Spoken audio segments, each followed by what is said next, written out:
Hello everyone, welcome to Dancing with the East. Let's continue discussing Chinese history.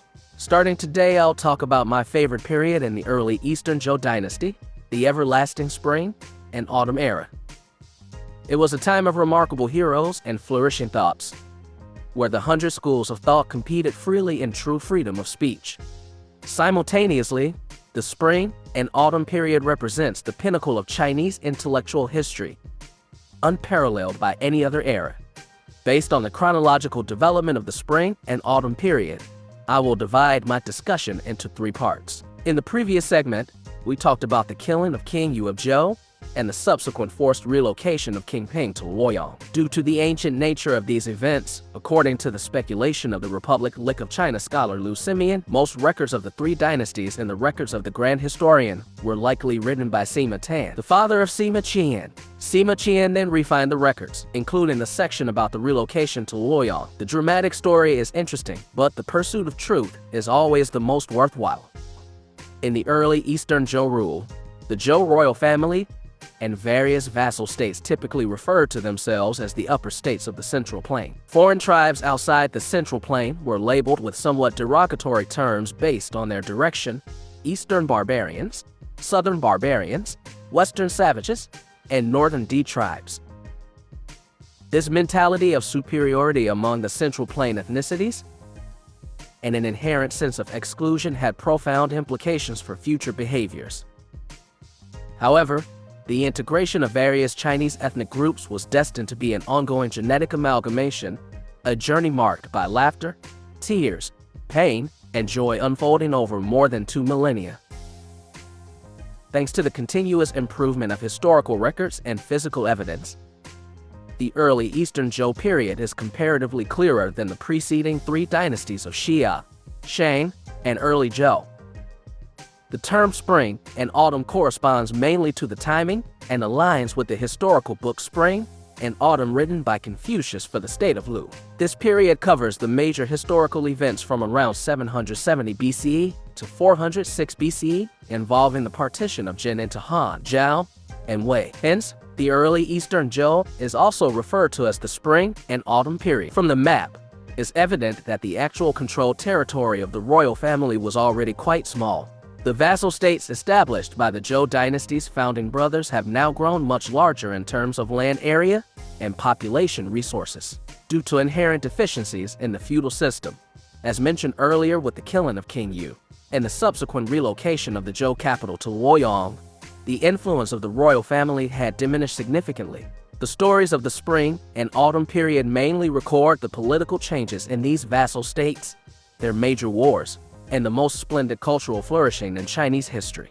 The history of the spring and autumn period, spanning over 300 years, can be roughly divided into 6 interconnected stages. Let's organize them based on the timeline. The first stage is the rise of the state of Zheng, situated closely to Luoyang, around 750 to 690 BCE. Since King Ping of Zhou's relocation to the east in 771 BCE, over the next few decades, due to the weak power of the royal family, they had to rely on neighboring major states for protection. The state of Zheng, situated east of the Zhou capital Luoyang, present-day Henan, with its capital Zhengzhou named after the state of Zheng, helped the Zhou royal family fend off external invasions several times. As they found themselves equal to the Zhou royal family, they engaged in political exchanges, pressuring the royal family to support them in seizing resources and annexing surrounding smaller states. The power of the state of Zheng increased significantly, making it the most influential leader in the early spring and autumn period in the Central Plain. This set an example for other states on how to be the leader. At this time, the king of Zheng was King Zhuang, with the surname Ji and the given name Wuxing. 500 years ago, he and the Zhou royal family belonged to the same Ji surname tribe and were key figures in the core circle. Well, the starting point was high. The innovation of using the emperor's authority to command vassals originated from King Zhuang of Zheng, a business model later replicated by Cao Cao during the 3 Kingdoms period. Historical records mention that when King Zhuang of Zheng was born, his foot came out first, making the birthing process unusually painful, almost causing difficulty for his mother. Therefore, he was named Wuxing, meaning obstacle.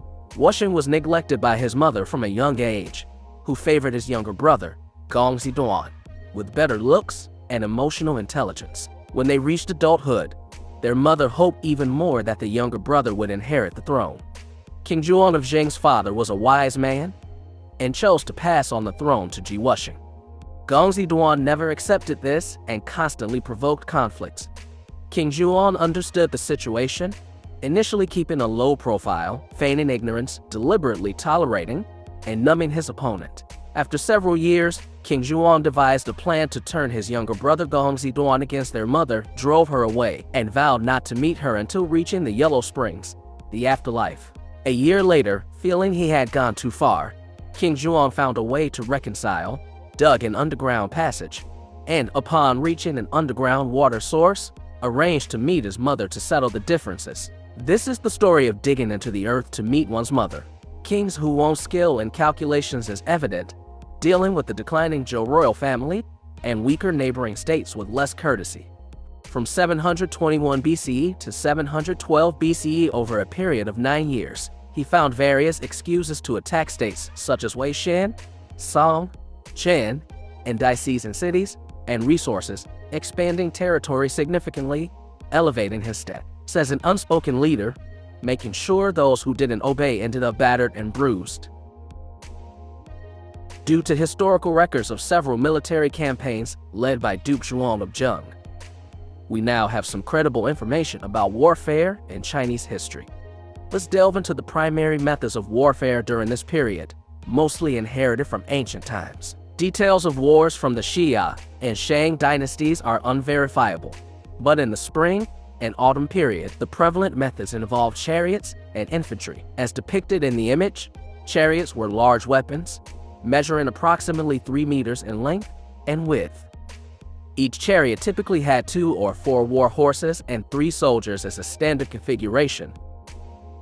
One for driving, one wielding long weapons like spears, and one with a bow and arrows. The rear of the chariot often featured a military flag. Around 30 infantrymen accompanied each chariot for coordinated attacks and defense, forming what was known as a formation pronounced Sheng. Interestingly, this resembles the war chariots in movies depicting the Roman Empire. Research suggests that during the period roughly between 2000 and 500 BCE, this mode of warfare, chariots pulled by horses and accompanied by infantry, was prevalent in various regions, including ancient Egypt, Greece, and Persia. Even during the Eastern Han period in ancient China, around the time of the Roman Empire, warfare had evolved to include cavalry along with infantry, although chariots were still occasionally used for transport. In spring and autumn period warfare, armies confronted each other, with chariots and infantry arranged in large horizontal formations on expansive plains. Chariots were lined up in a single file, without much depth or minimal front and rear configuration. Chariot warfare primarily occurred in flat terrains, and when two forces approached, they engaged in archery using powerful long-range weapons to disrupt the enemy's formation and cause chaos. Then, they charged into battle. When chariots from both sides interlocked during a frontal encounter, infantry below the chariots engaged in close-quarters combat with long weapons. To maximize the combat effectiveness of the troops, unified command was crucial. Generals used drums and flags to direct the army's movements, pace, and adjust formations during battles, ensuring the entire force maintained a disciplined and orderly appearance. However, the pace of chariot warfare was slow. Due to the presence of infantry on both sides and the low mobility of large combat units, swift maneuvers and flanking were challenging. Chasing enemies over long distances was also hindered. Moreover, in the early Eastern Zhou period, influenced by centuries of Zhou rituals, there was a perception that everyone was cultured. Even when preparing for physical confrontation, the commanders would often stand on their chariots to engage in verbal communication, exchanging loud arguments before resorting to violence. This practice, supported by the fact that troops were arranged in a single horizontal line, allowed commanders to assess each other's strength visibly. If one side felt morally wrong, they might withdraw and the conflict would end. Unless fueled by intense hatred, actual combat was avoided whenever possible. Arguments were settled with reason, convincing the opposing side to retreat. The idea of fighting to the death wasn't prevalent during this period. During the time when Duke Zhuang of Zheng acted as a leader in the early spring and autumn period, the wars were generally restrained and controllable. If the argument couldn't be settled, a retreat was chosen, or small-scale conflicts occurred. Even in situations where injuries occurred, the weaker side would concede. This was in stark contrast to the later large-scale battles during the Warring States period, where thousands or even tens of thousands of lives were lost frequently, illustrating the darker side of human nature when mutual harm became inherent. A stark reminder that progress of human civilization is not achieved overnight. It wasn't until the reign of Emperor Wu of the Han Dynasty that the chariot-centric style of combat was completely replaced by more flexible and powerful cavalry, signaling his exit from the historical stage. Returning to Duke Zhuang of Zheng, Ji Wusheng, overall, displayed mature and cunning political strategies, establishing a period of prosperity lasting nearly 50 years in the early spring and autumn period. However, due to offending many and breaking the peace facade nurtured by Zhou rituals for centuries, when it came to self-interest, people started to abandon martial virtues. Duke Zhuang set a precedent for this. Initially, the surrounding major states were slow to react or hesitant, observing Duke Zhuang's blatant expansion of territory, disregarding the brotherly bonds of the vassal states that had lasted for centuries, and shamelessly plundering the land and resources of neighboring countries. Their internal thoughts began to calculate. From this period onward, the Zhou royal family was virtually a mere decoration, lacking the majesty and control it once held. Why didn't Zheng become the dominant power later? In the age of cold weapons, geographical disadvantages were insurmountable obstacles. If we look at the map, most of Zheng's territory was situated on the flat Yellow River Plain. If they wanted to expand, they would have to deal with threats from all directions, a difficult situation to handle. Located in the central part of the plain, Zheng was in a constant battleground amid continuous warfare. In the later period, whether bullied by the southern Chu state or beaten by the western Qin state, Zheng had to appease both sides alternatively. The idiom shift in allegiance originated from here. After Duke Zhuang, Zheng struggled to regain its glory. By the year 375 BCE in the early Warring States period, it was ultimately conquered by the state of Han. The second stage introduces the recognized first leader among the Spring and Autumn Five hegemons, Duke Huan of Qi Ji Xiaobai. He appeared around 700 to 640 BCE. Duke Huan of Qi surname Ji belonged to the Qi clan, with the given name Xiaobai. His birth date is unknown, but he died from starvation in the palace around 643 BCE. During his reign, he maintained the dominant position of Qi for nearly 40 years. Firstly, Duke Zhuang's success stimulated Qi. Previously, states coexisted relatively peacefully, addressing disputes by appealing to the Zhou royal court. Most of the feudal states were royal siblings, leading comfortable lives and enjoying wealth and prestige. However, witnessing Duke Zhuang's aggressive expansion, the latent greed in the hearts of the feudal lords began to stir. The preceding king of Qi was King Xiong of Qi, Duke Xiaobai's elder brother. As he ascended to the throne, he started annexing surrounding states, strengthening the country's power. He was undoubtedly a powerful ruler. However, King Xiong of Qi had a peculiar inclination.